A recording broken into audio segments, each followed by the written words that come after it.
Heureux de vous retrouver pour un nouveau numéro de notre magazine UMAG, magazine de l'Université de Namur. 3 sujets sont au programme.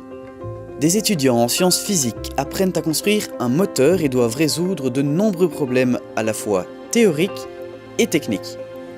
Nous partirons ensuite à la rencontre d'un ancien de l'université, François Poncelet, diplômé de la faculté de droit. Et pour terminer cette émission, nous découvrirons un métier peu connu mais passionnant, celui de géologue.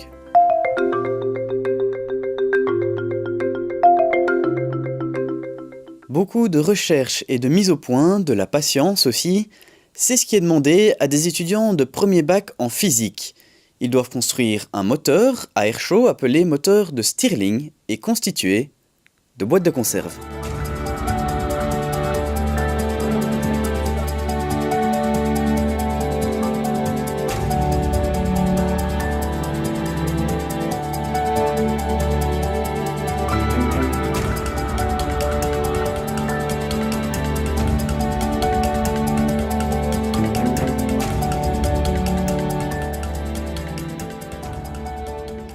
Le cours Physique et défis est destiné aux étudiants de premier bac en sciences physiques. Lors de ce cours, mais on devrait plutôt parler d'activité, les étudiants apprennent à mobiliser leurs connaissances issues de la physique, connaissances que nous pourrions qualifier d'élémentaires. Ainsi, nous avons proposé l'année dernière aux étudiants de construire des fusées propulsées à l'aide de doses sous pression et de prévoir un système électronique permettant de mesurer l'altitude atteinte.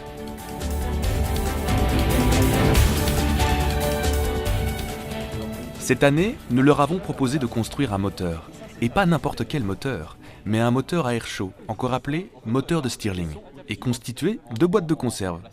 La difficulté de construction est, entre autres choses, liée à la faible puissance délivrée par ce moteur, environ 1 mW. Cette très faible puissance n'autorise aucune malfaçon, et les étudiants ont dû apprendre à travailler soigneusement et à avoir beaucoup de patience, des qualités importantes chez un scientifique. Un beau défi à relever.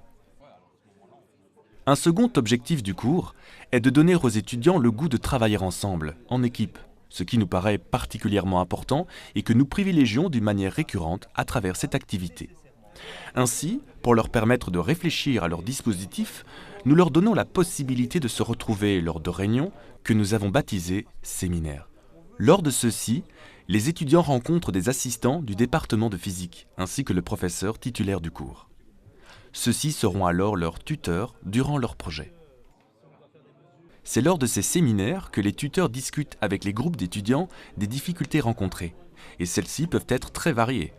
On n'imagine pas, a priori, les obstacles techniques, mais aussi pratiques, les problèmes relationnels que les étudiants rencontrent, et il nous appartient de les aider à essayer de résoudre au mieux ces difficultés. Il faut savoir que réaliser un objet technique, ici le moteur de Stirling, n'est pas une chose évidente pour beaucoup d'étudiants. De fait, tous n'ont pas nécessairement eu dans leur parcours scolaire l'occasion de manipuler ou de bricoler chez eux. Cependant, nous sommes convaincus que de donner à des étudiants et à des étudiantes l'occasion de manipuler des outils, des éléments concrets, peuvent les aider à comprendre non seulement le fonctionnement d'un objet technique, ici un moteur thermique, mais aussi les concepts de base de la physique. Par exemple, limiter le frottement entre 2 pièces d'un moteur nécessite d'abord de comprendre la notion de frottement. Ainsi donc, durant ces séminaires et lors de nos échanges, les étudiants reçoivent de la part des tuteurs des informations, voire des conseils. Ces rencontres leur permettent aussi de mesurer leur degré d'avancement, mais aussi l'avancement des autres groupes. Un puissant stimulus.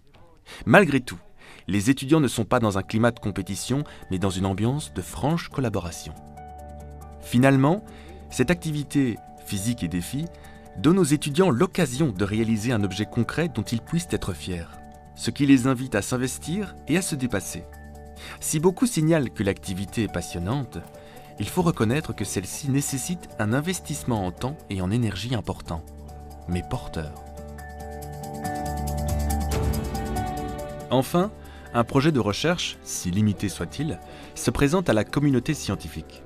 Un exercice pas nécessairement facile pour ces étudiants de première année, mais très formateur. Grâce au roulement, c'est parfaitement droit. D'ailleurs, on a dû... Pouvoir expliquer à d'autres étudiants, à leurs enseignants, le principe de fonctionnement d'un dispositif, mais aussi les causes du non-fonctionnement, est toujours extrêmement riche. Et en physique, comme en sciences, L'absence de résultats tels qu'espérés oblige parfois à se remettre en question et peut ainsi mener vers de nouvelles réflexions. Ce type d'apprentissage par projet est soutenu ici par l'Université de Namur via les projets Punch. Derrière cet acronyme, on retrouve l'objectif même de notre cours, à savoir pédagogie universitaire en changement. Un changement très motivant pour tous.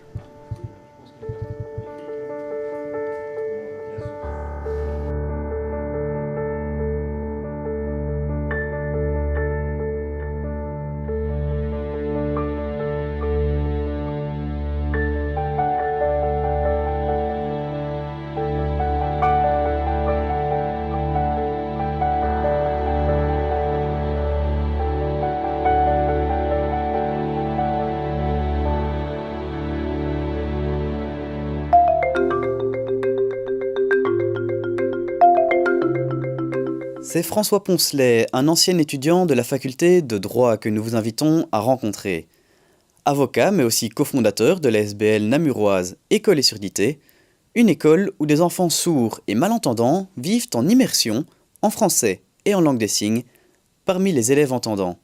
C'est un portrait que nous proposent deux étudiantes en journalisme de l'université, Pauline Martial et Isaline Jans. Sainte-Marie, une école pas comme les autres. Et François Poncelet y est pour quelque chose. Cet ancien étudiant de l'université de Namur est en effet le cofondateur de l'ASBL École et Surdité. Une ASBL qui a métamorphosé le fonctionnement de cette école namuroise. Créée début des années 2000, École et Surdité est née de la volonté de François Poncelet et de son épouse de trouver une scolarisation adéquate à Gilles, leur fils sourd. Le concept de l'ASBL École et Surdité tourne autour de l'accueil des élèves dans une langue, des enfants sourds, dans une langue qui leur est naturelle et spontanément accessible, c'est-à-dire la langue des signes. Sans ignorer bien sûr le français, c'est réellement ouvrir les enfants, faciliter leur éducation et leur instruction en les accueillant dans une langue qu'ils apprennent spontanément, comme vous et moi avons appris le français en l'écoutant à la maison. En dehors de son dévouement pour l'ASBL qu'il a créée, François Poncelet a toujours eu pour vocation le droit, dans le but de devenir avocat. Il ne manque d'ailleurs pas de souligner l'importance qu'a eu la faculté de droit de Namur dans son parcours universitaire. Les avantages de la faculté de droit de Namur étaient énormes. Avec le recul, quand je pense aux années passées ici, aux 2 années de candidature, je me dis qu'elles étaient absolument indispensables à ma préparation à la vie universitaire, même si ici c'était déjà l'université. Je pense que j'ai vécu une excellente transition entre les humanités et l'université. Ce que j'ai vécu à l'université ici était très humain, très proche de l'étudiant. On apprenait certaines matières, on approfondissait certaines matières en petits groupes. Ce travail en petits groupes, il le connaît bien, puisque lui-même a occupé un poste d'assistant au sein de la faculté de droit.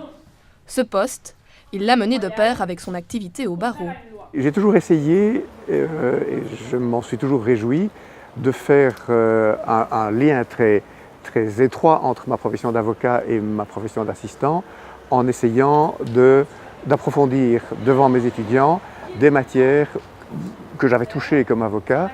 J'ai l'impression que ça leur a apporté quelque chose et qu'à moi, ça a apporté une vision théorique de mon métier d'avocat qui était loin d'être négligeable. Sa profession d'avocat, dont le domaine de prédilection était le droit commercial, il l'a exercée pendant près de 40 ans. Et on a une vision bien différente de celle du grand public. Mon travail au barreau ne correspondait pas réellement à ce que le grand public connaît de l'avocat, effet de toge, grandes audiences, avec caméra de télévision. J'étais plutôt un avocat de conseil, un avocat de bureau, même si j'ai évidemment plaidé avec beaucoup de plaisir, parce que c'est un art que j'aimais beaucoup malgré tout. Bien que ces longues années passées au barreau lui aient beaucoup apporté, il était cependant temps pour François Poncelet de tourner la page et d'enfin se consacrer à d'autres activités. Les combats qu'il menait au barreau ont aujourd'hui laissé place à la lutte quotidienne qu'il mène au sein de la SBL École et Surdité. Les enjeux y sont importants et les difficultés bien présentes. École et Surdité rencontre beaucoup de difficultés, vous les énumérez serait difficile. Dans le désordre des difficultés financières d'abord, ce projet n'existe nulle part ailleurs, donc il ne rentre dans aucun créneau existant. En conséquence, il faut tracer son sillon sur le plan politique pour obtenir une reconnaissance politique et donc administrative et financière, ce qui est un sacré combat. Je dirais que le combat le plus difficile, parce que c'est le plus profond, c'est celui qui consiste à faire comprendre aux professionnels de la surdité que la langue des signes n'est pas un handicap et est au contraire un atout dans la prise en charge, dans l'éducation, dans l'instruction d'un enfant sourd. Malgré les obstacles rencontrés par l'ASBL École et Surdité, Sainte-Marie représente une avancée pour la scolarité des enfants sourds. Je pense que les points forts d'École et Surdité, c'est l'accueil de tous les enfants sourds, quel que soit leur niveau, et l'accueil de ces enfants sourds dans un groupe d'enfants entendants. C'est un petit nombre d'enfants sourds dans un grand nombre d'enfants entendants, à l'image de ce que sera leur vie ultérieurement, c'est-à-dire la vie d'une minorité dans une majorité qui n'est pas la leur. François Poncelet voit dans ce projet une réelle richesse pour Sainte-Marie. Les avantages que celui-ci comporte sont évidents, tant pour les enfants sourds que pour les enfants entendants. Il permet une véritable sensibilisation à la cause des sourds et est pour lui l'image même de l'ouverture à la différence.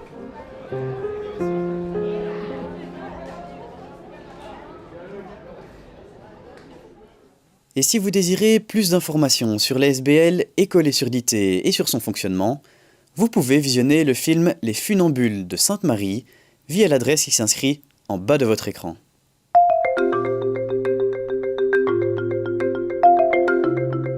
Cristallographie, minéralogie, pétrologie magmatique, géochimie, des termes qui font partie du quotidien d'Augustin de Koninck, chercheur et assistant au département de géologie. Outre la recherche menée dans le cadre de sa thèse de doctorat, il encadre les étudiants non seulement en laboratoire, mais aussi sur le terrain.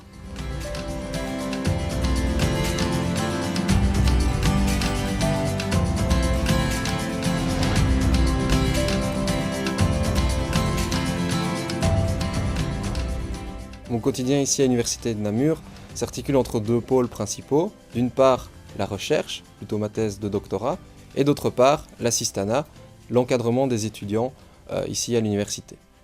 Pour ma recherche, donc ma thèse de doctorat, j'étudie certains types de gisements de manganèse à la fois en Europe et en Afrique du Nord. Et l'objectif est d'aller sur le terrain pour étudier ces gisements et finalement définir les processus de formation de ces gisements.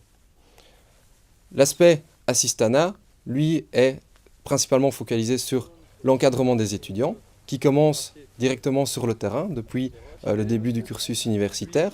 Et sur le terrain, qu'est-ce qu'on va faire ? On va analyser des cartes géologiques, on va aller échantillonner les affleurements, donc pour savoir quel type de roches se retrouvent sur le terrain, et ensuite cartographier ces roches pour déterminer les principales tendances d'une région relativement bien ciblée.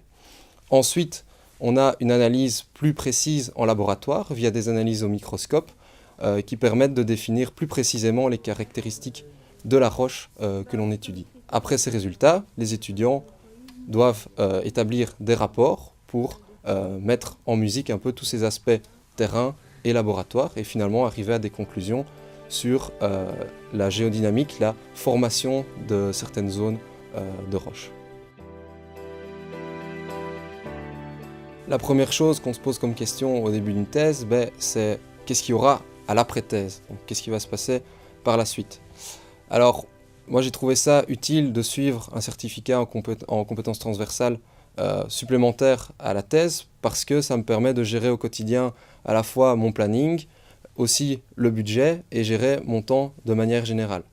Également, dans le cadre d'une thèse, on fait beaucoup de réunions, on fait beaucoup de déplacements, ça demande toute une organisation et gérer justement des réunions ou un planning est vraiment une chose très très nécessaire et utile dans une thèse.